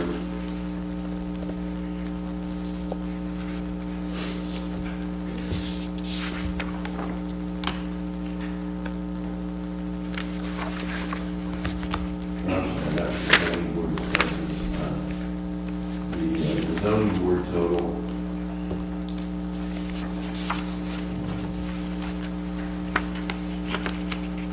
Well, this is the, we're coming up with a new life. The zoning board looks like about 49.5. So what I think we need to do first of all is the financial information I've received, you need to drill down a little bit, get a little bit more detail so we can kind of compartmentalize it. I was hoping to have an opportunity to get with Barbara to look at that. Other items that I think we need to look at are the cost of litigation for some of these boards and the escrow accounts to see how much money has been expended through those. So before we can get into any real great detail in this discussion, we need to gather that information. I think at this time we need to focus on making this an agenda item as we go forward, giving us sufficient time to get into this. But from what I can see, there is an opportunity to realize a financial savings, which may be somewhere in the neighborhood of $10,000 to $12,000, which obviously would go nicely towards offsetting some of the additional expenses we're going to have with health insurance and everything else. Was that sold out by what? 400,000 per year insurance? The insurance. We need to look at everything that's in front of us. And, it's $50, I think, per se, I want to say. I mean, as far as the planning and the zoning boards are concerned right now, I think what everybody has to have an idea as far as where's the funding come from? Funding comes from applicants, correct? And then some comes from the taxpayers. So I think that's what we have to look at, is exactly what comes from taxpayers and what's funding the planning and the zoning boards by taxes. So you know how it works. I know I've talked to some of you folks individually. The Township Committee's role in this, in terms of the budgeting process, is to provide a reasonable budget to the Planning and Zoning Board, and then they hire their professionals and within that budget, okay? They're required to hire it within that budget. There have been some cases where, for whatever reason, a town's governing body has decided, well, I don't think you should have any money, or I'm going to give you an unreasonably low amount, and then the board itself might litigate or file a claim against the governing body saying you need to fund me. But bottom line is you would just set the budget for the board, and then they would hire their professionals based upon what they feel is necessary. Then secondly, the applicants can be, the cost of an application is an application fee that is set by township ordinance, and then in addition to that, it's a professional escrow fee. So the engineer review, the planning review, the lawyer's review, all of that can be a pass-through, which is the zoning board or the planning board, their professionals charge for the amount of time they spend on an application, including they could charge at the meeting. In our case, what we've done is one of the professionals, the engineer, I believe Paul Dietrich only charges as an engineer, not as a professional planner, but his time is vouchered against that escrow fee. So we haven't done an audit of it, so I'm not sure particularly whether or not all of that is charged, whether he actually charged the first time during the meetings. But since he's salary for the township, we get reimbursed out of those escrow fees the amount of his salary time that he spent on that application. Those are things that really should be looked at anyway, regardless of how you go, to make sure you get your money's worth. And there might have been decisions in the past where boards said, we won't charge, but document preparation, let's say, for the lawyer for the escrow. But you're allowed to charge all the time the lawyer spends, the time at the workshop, the time at the meeting, which would mean that escrow will go up. So an applicant, instead of paying $200 or $300, may end up paying $500 or $600. I don't think that's fair, because we want to encourage people to come in and do things rather than... I understand, that's a judgment call. Right. Some towns do it, sometimes don't. We want to make it affordable, and Yeah. the case being the code enforcement office and fees were just raised last year because there was no money coming in. That shows that there's not enough going on in the township to run two boards. And that's a separate issue. I was just trying to explain to you how the money and the budgeting works. Yeah. The savings idea, whether it's 10, 11, 12, $15,000, I'm not sure exactly what it is. We'll get to that. There is a sense, like watching two boards. So you can- I think we have seized the opportunity to go after the money because we need everybody every year. The reason that the statutes were changed, the legislative history of the statutes, the reason they were changed to allow the single board concept was for towns that were small enough and didn't have enough applicant flow and sometimes couldn't get volunteers for the boards, because the applicant flow would be slow. And 2 or 3 applications, both planning and zoning, is obviously a reasonable amount to hit in a night. If you had double that, then that might be too much to ask a volunteer to do it. Should that be the case later on in the future, in 2, 3, 4 months, a year down the line? Hey, we'll reestablish the boards. There's nothing that's gonna stop that from happening. I'm not saying you should go one way or the other, I'm just trying to give you the idea of how the budget works. Fees to make up, we're losing or whatever, I don't think it's gonna be an option, not for me anyway. We gotta be more, business friendly for people, not right now, for people in the township, we gotta stop being down. I wasn't suggesting that you do one thing or the other, I'm just letting you know how it works monetarily. You're saying there are options to get money from it. Frankly, I don't think it's more than we want to explore. We can't keep losing fees, it's not, for the fees, it's only 20 cents. Dan, I have a question for you. If we were to merge the boards and down the road we decide, well, we need 2 boards again, what would be the timeframe? What would Well, put you know- that together? With the zoning and planning, if it's a variance application, you're limited to the amount of time you can sit on it and hear it. You would have to, here's what would happen, I do not think, give me an example, if you have an application that's in the pipeline, and that application is about to be heard, and the week before, or the Monday before, the ordinance is adopted, incorporating the powers of zoning into the planning board, that zoning board doesn't exist, that application would be punted to the planning board. Right. My concern is, 6 months from now, we have 20 applications. It could take you, So I'm gonna put the other board. theoretically, you're talking a month to a month and a half. We are. But let me finish. Theoretically, you're taking months, a month and a half, but because, and I did review this because I knew this was coming on the agenda, our ordinance, it's like 6 or 7 different places, pretty large sections of it deal with the various powers of the zoning and planning. That would have to be revised and created. It's more than just a simple ordinance changing it. I think going back to a 2-board town would probably be a little easier than taking a 2-board town in terms of drafting, because I have to go through the various sections throughout our entire ordinance where it talks about 2 different boards, pull all of those out so they all make sense, and put them into one. To go the other direction, I don't think is this hard, okay? But not only that, I mean, it's, as you're saying, maybe for instance, if the law is too much, at one point, we need to, when we establish the boards, you know what? That one, the planning board, will have 2 meetings per month, 1 month. I'm saying there's timeframes we have to worry about. Right, and if we And I have to make do sure 2 we don't meetings, get it's sound phone. The planning board will have to do both roles until the new board is constituted. Well, you go for 1 month, and you go 10 or 2 months. And remember, when you, let's say it's 5 years from now, you're going to get zoning board members that you're going to have to appoint that have not had any experience on the zoning board, unless they've been in other towns and you pick other ones. So they're going to have to get certified, they're going to have to take the classes, otherwise. You're saying if we reverted back. Yes. So there's going to be a lot more administrative headaches going back from the board's point of view, because they have to have their classes to be able to operate as board members. Yeah, that's true. It's the young experience. Yes, young people that, are going to serve, as it is now, and I'm sure that we did it later. I'm not arguing, I'm just telling you what has to happen.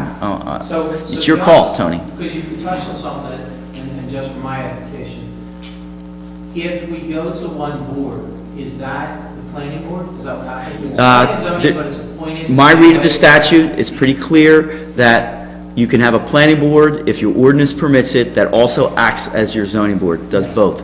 There's special rules within that board. For example, the mayor and the township committee and the municipal members are not to participate in the D variances, so you have a 7-member board for that purpose, and it operates just like a zoning board when you get the use variance type application in there. So there's different rules, but that's how the statute is set up. There are, from my understanding, I don't know directly, but I've been told by some of my brethren in the legal community that some towns have disbanded both their planning and zoning and started with a new board. I don't think that's what the statute says. My read of the statute is it's the planning board that is then vested with the zoning board's powers. Yes, So I the understand, existing planning board can act as part. would could serve for both. That's what it is. The existing planning board becomes the land use board in the town, and not only does it do its traditional planning board functions, which are site plans and subdivisions, it also does, It's a dual. yes, it also, without the municipal board members, it can do it will do the use variances and the housing variances and all those kind of things. How about the appointment, the government appointment that I made for the employee that works for the township? The employee, that's when I say municipal, maybe I'm not being clear enough. The mayor's designee would not participate in a use variance. The member of the township committee, which I believe is Hobie on the plan, would not participate in a use variance. And the municipal employee that's appointed from the township would not participate. How many board members do you carry then? Okay. It would carry the same complement that we have now. They You would not carry, allow- yes, you would, you have 7. Yeah, but, so they need 5 for a use variance? Yes. Use variance, they need 5 for permit. So, and they had. It's a 2, I'm sorry, I said the employee, that just the mayor and the township committee. Those two are not there, I apologize, I'm confusing you. So, they need It's the 5 two members. municipal governing body members. By law, they can request 7 members.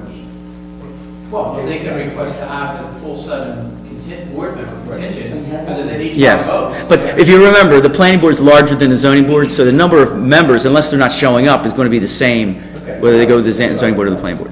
That's where I was going. So that's, no, it's really simple. It's Here's where it will be difficult, and this is just practical from history. Right now, we're in a slow time in terms of planning board applications, and planning boards are, when economics are slow, planning boards are the ones that feel it the most in terms of the lack of applications. Zoning boards, everybody does an addition, they might need a variance, that kind of thing, usually not as slow. But if we ever went into a master plan review that got significant changes, or you had something like de-annexation come up again, how often does that happen? I mean, once in our history, we had de-annexation. But that's the kind of thing, if you had 20 hearings on something, you would really clog up a board, and you wouldn't be able to do the guy's variance for his garage. Sit of 5 minutes, let's sit here an hour and a half, 2 hours. Not for de-annexation, because believe me, No, I'm not talking about that. I put in probably Let's- like 200 let's say- hours or. Let's say we have 2 or 3, or 4 applications per night, okay? Instead of being 5 minutes, as we have been, so we're thinking about that too. Yeah, but the thing is, you're talking about service to the public. And if you're sitting out there with an attorney, and you're sitting there having to wait 4 or 5 I understand minutes, all that, and with an you know, attorney sitting next to you, as I say, if it that's gets not to the very point- service oriented. Well, but if it gets to the point where we need the 2 boards, we'll establish 2 boards. When, Right now, I feel that based on what we have, what's been there, what we have, and what we go, 2 boards are not needed. right now. I mean that. And we're doing that now. Today, they need it. Now, when there's a meeting, Dan, you could be hearing a zoning issue, and then you could be hearing Yes. a planning issue. Yes, and then certain board members that, Same meeting. yes, and the municipal governing body members would have to step down on the zoning issue. So in other words, you'd be playing a shell game or moving here. that- Yeah. it's gotta- It works, it's not they just step down, they just don't hear it. But Dennis Township has done it, in fact, I actually substituted, As a combined board. the first zoning application that the Dennis Township Planning Board ever had, I was their solicitor because their main solicitor had a conflict. And I had to teach the board, they had never done a zoning variance before, so we had to teach them what a use variance was. But it does work in a small town that doesn't have much of an applicant flow. But we have the potential to have. Of course, everybody has that. That's, you guys get paid to make that policy, I just tell you what the law is. You know, I want to go back to you, John, like, I know you want to look over some figures and those kind of things. So if we were to continue this discussion, because it doesn't sound like we're going to come up with an answer tonight to move forward with an ordinance. I mean, we want to keep this discussion active. We can put it under unfinished business. So do you feel that an additional two weeks would give you the time that you need to do some of the homework that you're looking to accomplish? Yes. So if everyone's okay with this, because I think the discussion needs to continue, I think we need some more facts. If we put it under unfinished business, we can maybe get to an outcome by the next meeting. And then from there, start the process, if we decide to move forward with it, on creating the ordinance, you know, the introductions and those kind of things moving forward. It's going to take Dan some time, obviously, based on what he's saying, to do some of the work. But Well, not to give you make your decision, but once you make your decision, I'm going to have some drafting to do, to go through our ordinance and separate it, out. But I think in fairness, because this is a big change, I'd like everybody to be comfortable, and I know that John wants to do some additional research. So if everybody's comfortable with that, I mean, I prefer that we table it and make it unfinished business so we can continue with this discussion. If everybody's going to agree. I agree with that. If we're going to do this, we need to have all the facts in front of us. And then from there, we can make a motion if we decide to move forward. So just again, for the Township Committee's education. So if we do this, we postpone this to the next meeting for unfinished business, and the committee decides to move forward with this, it would be a motion to move forward, and then you would need to do the time and the work to do the ordinance. Yes, and I'm not saying that I couldn't do it and turn it around quickly. I mean, I can do anything. If you tell me to do it, I'll get it done. It's not a simple drafting. It's not like we are amending the salary ordinance. There's a significant amount of references to both the planning and the zoning and their separate functions in our existing ordinances. So that would have to be culled to change all of that. But what will happen is it'll be introduced, and then you'll have 2 meetings later, because that's our standard turnaround after it's published, and it'll be a significant ordinance because it's going to have a lot of changes in it. And then you'll have your public hearing, and then after the public hearing is when whatever's pending to the zoning board now gets shipped to the planning board. Dan, would you say we could conceivably get this done, should we decide to go forward within the first quarter of the year? Yes. If you told, like I said, it really depends upon what we have in the works, but if you had to get it done and an ordinance for your review by the next meeting, and you told me tonight, go get one, I'd get it done. I mean, I'm just telling you that there's some work involved, that's all. Does that meet your time frame? Because I'm not trying to postpone this in any way. It seemed to me that you had some questions that I mean, I don't want to speak for you. I mean, that. Actually, the road fence are here for us. I don't see if the need to go any further than this, to postpone it, but that's the consensus. I've been here 2 years, I see what's going on both boards. And, it should be done. I don't see why it can't be done now. If we have to wait, let's wait. Well, let me ask you a question.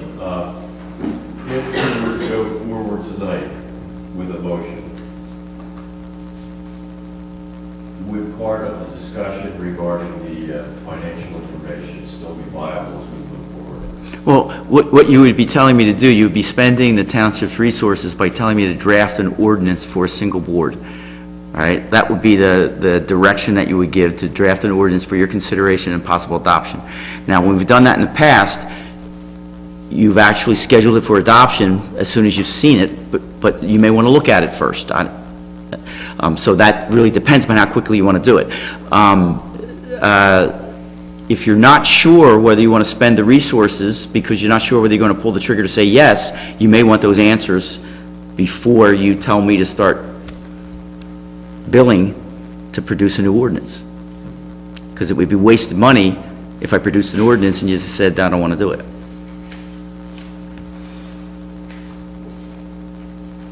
I say we go ahead. Dan, one question I have. Move forward with this. Is this challengeable by anybody? Of course it is. But I want to know why. That's all. Could it be challenged? Yes. Anybody can challenge an ordinance. It was the same as any other municipal action, Hope. Just like if somebody didn't like a use variance that was granted, it would be the standard arbitrary, capricious, and unreasonable. Was there a rational basis for the change? Did it make sense? For example, the applicant flow is a normal reason to do it. It's probably prudent for us to do our due diligence, that John has questions on it. Yes. Yes. I'm assuming those questions. What I was saying is merely cost. I have no question regarding applicant flow. If we could base it on applicant flow alone, I would absolutely say we need to move forward right now. The one thing that I don't have a complete handle on right now is what is the number when it comes to what are we going to say. I believe that it will come out favorably.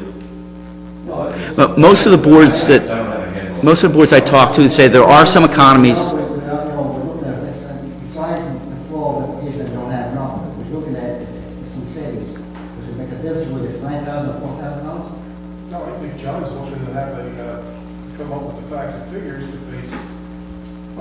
And that's, I think that's what we're here to We know talk that about. we're going to have some savings, whether it's going to be $9,000, $12,000, $15,000. Can you tell me how much is going to be a savings to us? Definitely. I would say that, we're going I to say think John's doing a hell of a job 1,000. doing all this research to find out. how much I mean, the thing of it savings. is I want to make sure that we're cautious enough that this is a major change in what we've offered for services. So I just want to make sure that in an effort to make a change, we can save money. Yes, and yes, it's not. If there's no savings, then I don't know that it makes sense. That's the only thing I'm saying. If we're thinking there's savings and, and there is savings, that's a different story. Then I certainly, we can move forward with it. I mean, we can move forward with it tonight. Those discussions can still take place. If there's enough comfort level, have Dan start the preliminary work on the ordinance, that's fine. Well, I have a comfort level that there will be savings. I also have a comfort level that the applicant flow is of such that we can do it with one board. Based on that, I would be willing to make a motion to move forward. So is there a second to that? Second. Is there any other discussion? And my only concern is the legalities. If we're sitting here and we're questioning whether we should move forward, if somebody was to Well, challenge us, is it going to come back to haunt When, us? let's, I mean, it's, would 2 weeks make a difference if John could have those answers? And it would add, solid grounds for us to move forward, just in case somebody challenges. I wouldn't let you adopt it. I wouldn't let you adopt it unless there was a valid basis for it at the time. I would say to you, there's a problem here. So that concern will get addressed, okay? The question is, do I commit my time and the township's resources on a dual track while John gets his pencil sharpened and takes a look at the other? Because he may, or you may change your mind by the time, let's say it's a month from now, we have all the facts in, and we're about to introduce it, and it doesn't pass. Well, you've wasted some resources by getting it ready. But having said that, in fairness, the same thing can hold true if we have a public hearing. Yes. There's an outcry of the residents that say we don't want the change, and then the township committee is obliged to listen to what the residents have to say. You're absolutely right. We've already done the work still, so. So I'm just looking for direction. Do you want me to start to draft an ordinance? I'm trying to be frugal in your Well, I end. think right now we have a first and second. Let's go For me to start the draft, and while you're still doing your review? That's correct. Okay. So would you call the roll, please? Mr. Barr? No. Mr. Coggins? Yes. Mr. Insera? Yes. Mr. Young? Yes. Mayor Palumbo? I'll vote yes, because I would like to hear what the public comments are moving forward to this. Motion is carried with 4 in favor.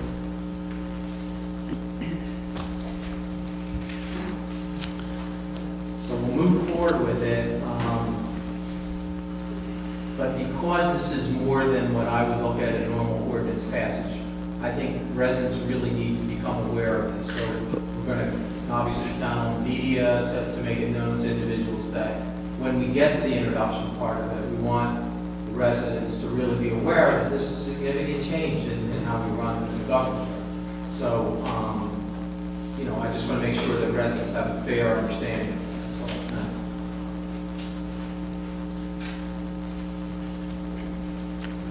Okay, item number 14 would be the payment of the bills.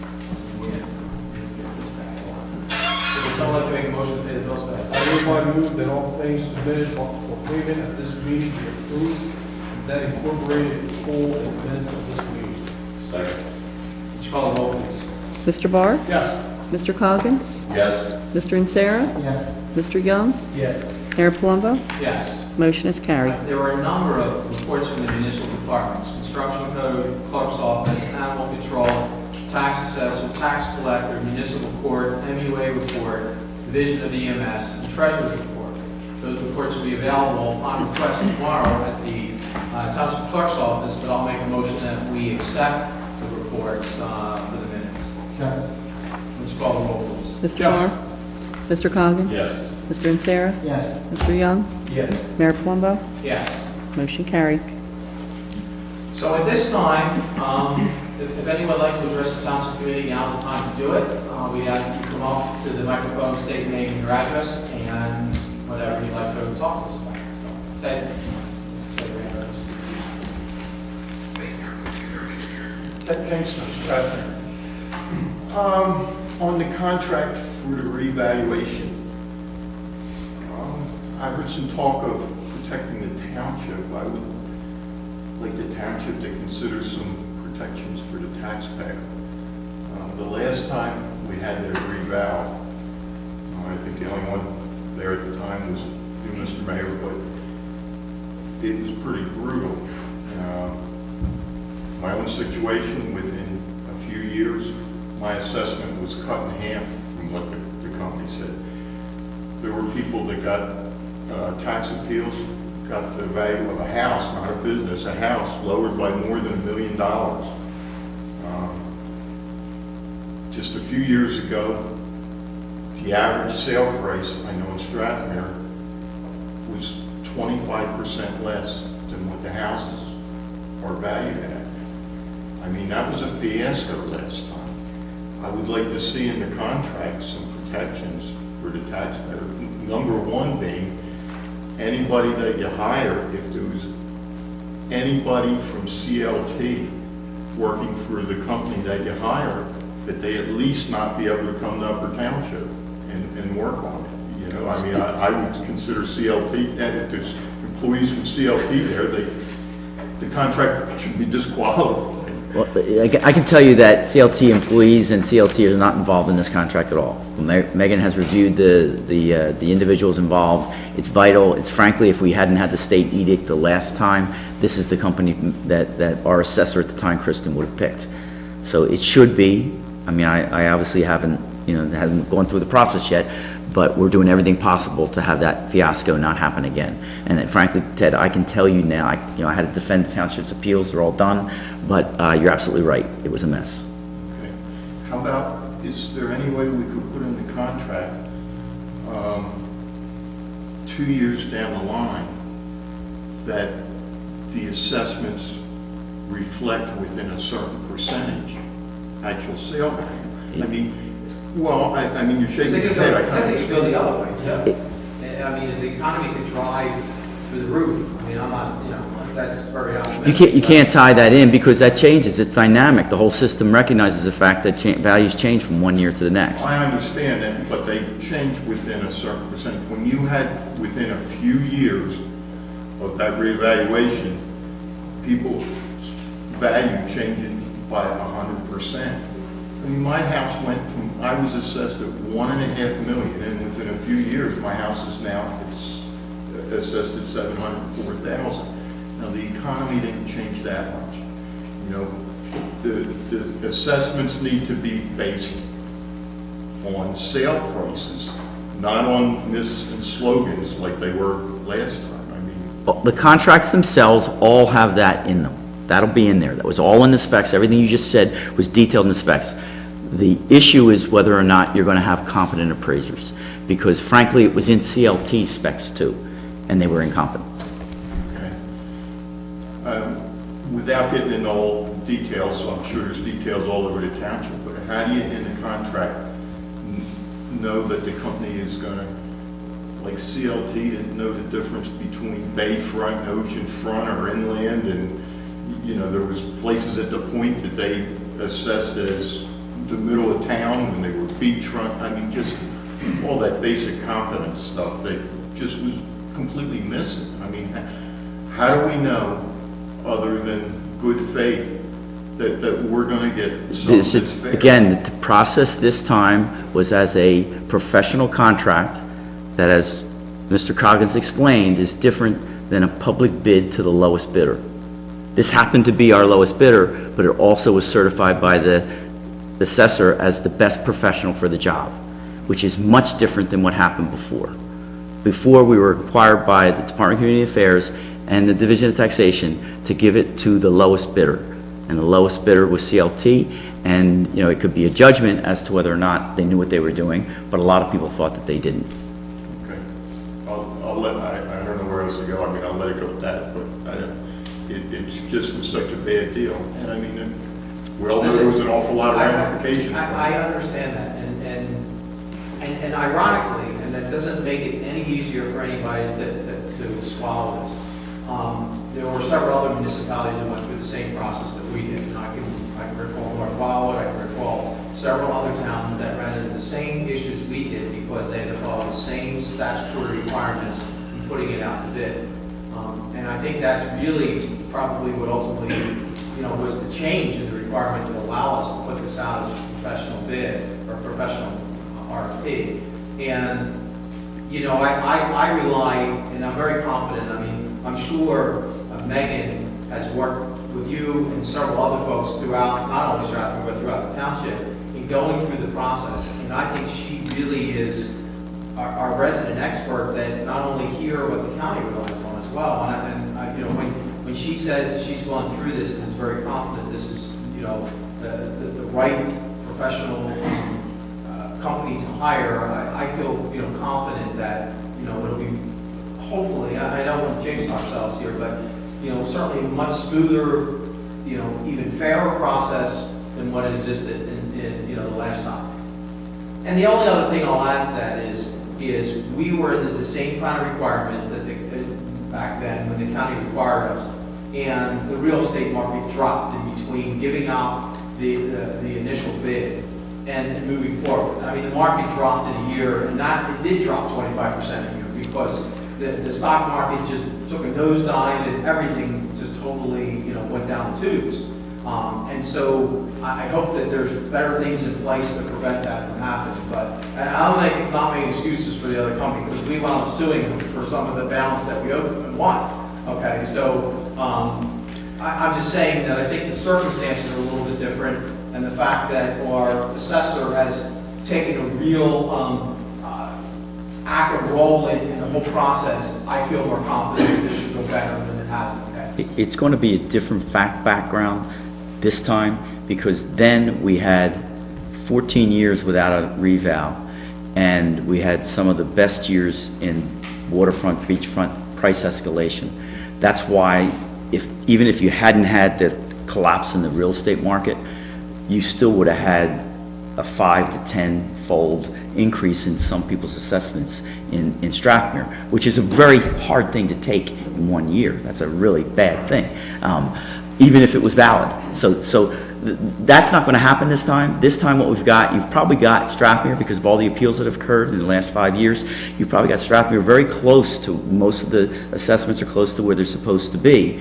So there probably won't be much change expectantly, but the ones that will change are those that are way over assessed, that haven't appealed in 5 or 6 years. And we think that most of those are probably on the mainland, because the differences in values are so low.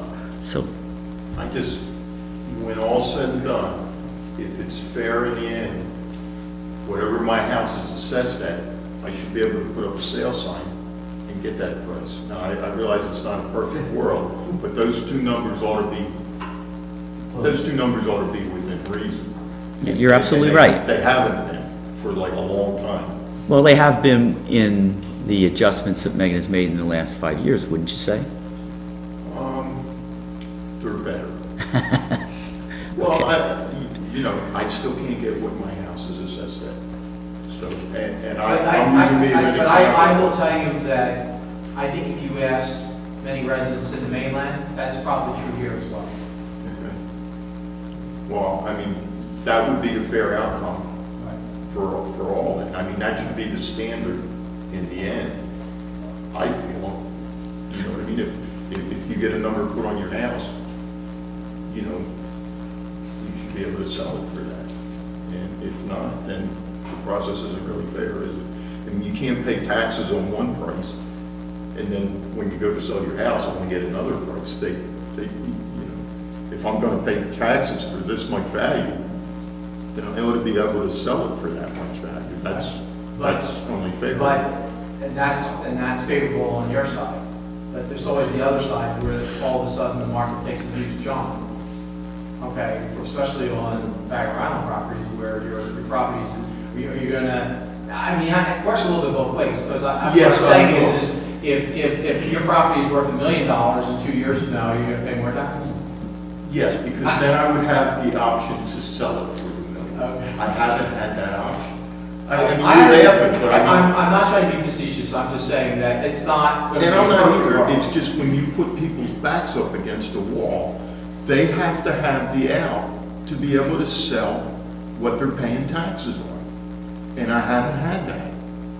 And so that's why the process is so unfair. It's not like, oh, why the Greg's paying another. It's like, if I gotta pay this much taxes on this much value, then I should be able to get that much value for the house.